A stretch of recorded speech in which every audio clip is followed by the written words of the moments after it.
এদিকে আমি আর আমার স্বামী এবং শাশুড়ি তো আছে, কি করে সুযোগ পাবে সেটাই ও ভাবতে লাগল।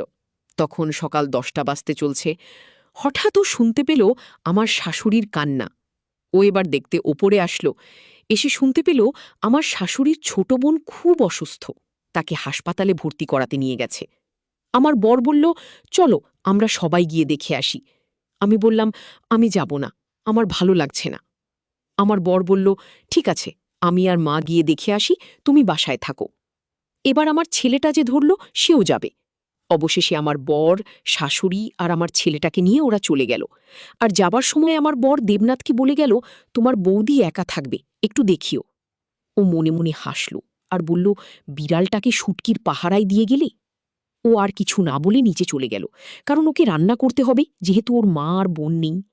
যাবার সময় ও আমাকে বলল, বৌদি, রান্নার কাজে কোনো দরকার হলে তোমাকে ডাকবো, তুমি একটু আসিও।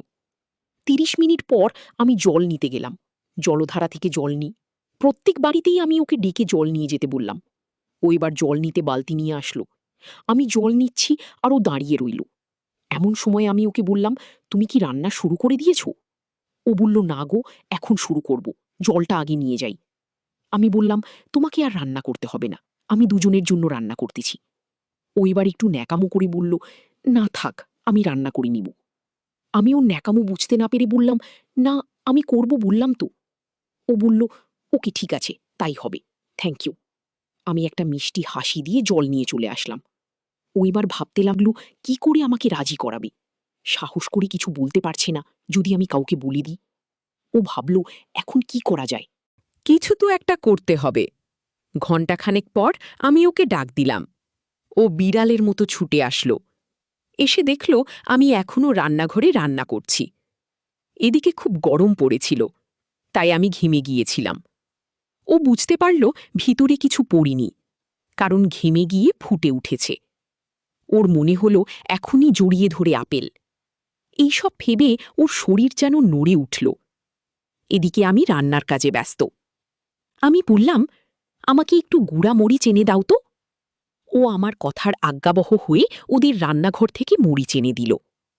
ও ভাবতে লাগল বৌদির সঙ্গে একটু ভালো করে মিশতে হবে, তা না হলে মালটাকে পটানো যাবে না। ও আমাকে বলল, আমি কিছু হেল্প করি?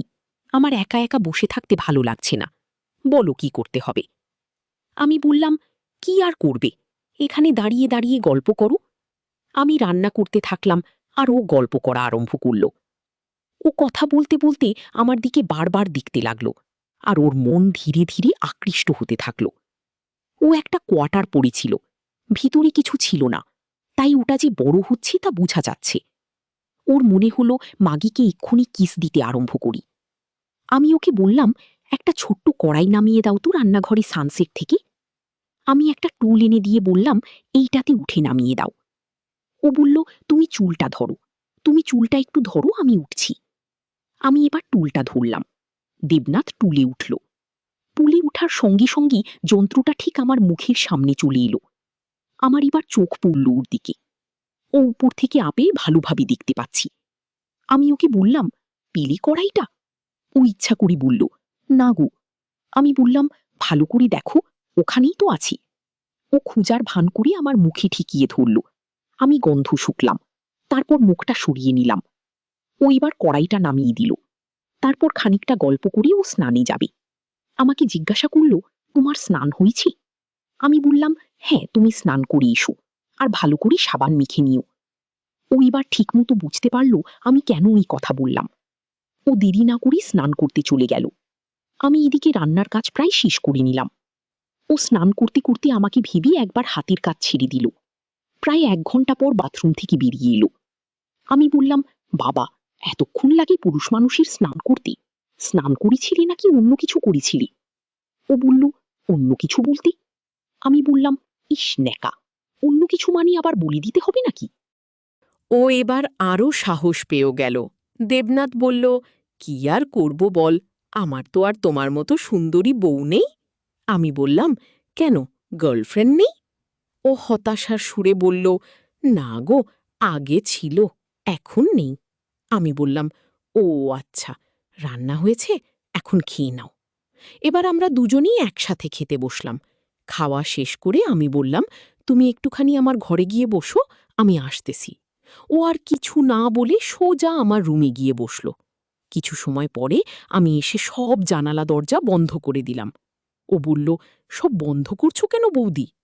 আমি বললাম, আরে গাধা, এসি চালু করব, সেই জন্য বন্ধ করলাম।